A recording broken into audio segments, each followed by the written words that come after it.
On page 138, we start talking about drugs for hypertension, antihypertensive drugs to help you decrease your blood pressure, which is a real problem as some people age. So I have a number of handouts that you want to read when it comes to blood pressure. There are two types of blood pressure issues that we're going to be talking about. Primary or essential hypertension that just comes for no particular reason and affects 80 to 90% of the people who suffer from hypertension. Most of it is just primary hypertension caused by a number of factors. Some of them factors the patient can't even do anything about. And then we have secondary hypertension, which is caused by other conditions such as renal failure or diabetes. And this is about 10 to 20% of the cases of blood pressure. I'm going to either hand out or put on Edmodo some things from the American Heart Association, and they have very, very good teaching materials.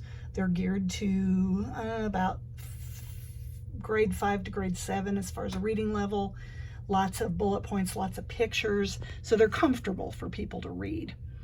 On pages 138 and 139, we see some various guidelines for the treatment of hypertension.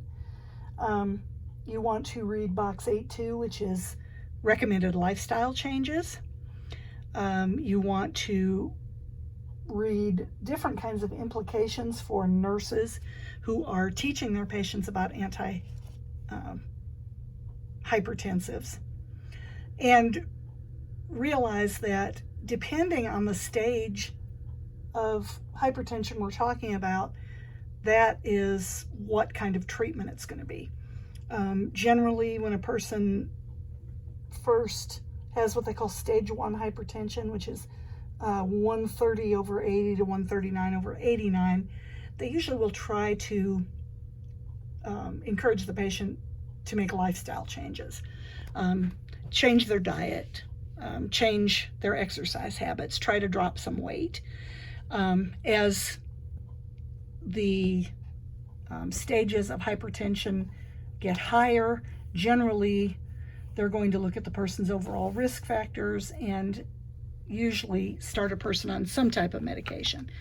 Like I said previously, they might start with diuretics, and then they're going to get into various kinds of hypertension medicines, and there are quite a few.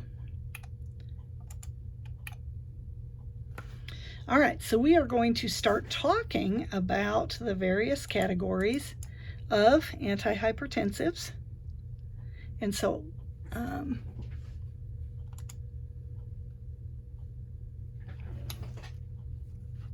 like I said, usually diuretics are going to be used in initial blood pressure therapy. They kind of reduce that blood volume. They don't make as much fluid in the bloodstream, and that helps for the smooth muscles of the arteries to sort of relax a little. Very, very important not to skip dosages.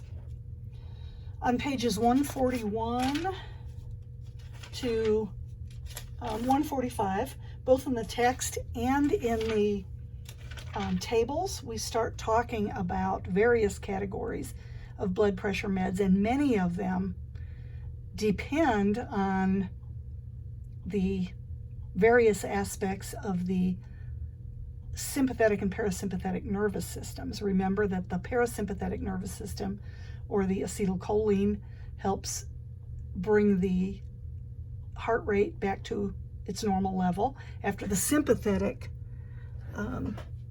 catecholamines have made the heart rate rise. So many of these drugs are simply going to be blockers or inhibitors of the sympathetic nervous system. On page 143, we see an example of these drugs. Adrenergic agents, so you'll see beta blockers, alpha and beta blockers, and then some alpha agonists. So all of these have to do with the sympathetic nervous system and the blocking of receptors that respond to epinephrine and norepinephrine. So the first types of drugs that we're probably familiar with are the beta blockers. You hear about beta blockers all the time. Well, they are drugs that block the beta receptors of the adrenergic nervous system. So, hence the name, beta blockers. These drugs all end in LOL. For instance, it gives you the example of the drug atenolol. So I always tell the students to remember you're laughing out loud at hypertension. Because these drugs somewhat control the amount of epinephrine and norepinephrine in the bloodstream, remember we need norepinephrine for normal moods. So if a person gets on a beta blocker and starts showing signs and symptoms of depression, we want to report that to the healthcare provider. Don't abruptly stop the drug, but let the health provider know that depression has started to set in, and a lot of times, or has been aggravated, and a lot of times that's because it's just controlling a little bit too much of the norepinephrine. Alpha 2 antagonists, agonists, these affect the alpha 2 receptors, and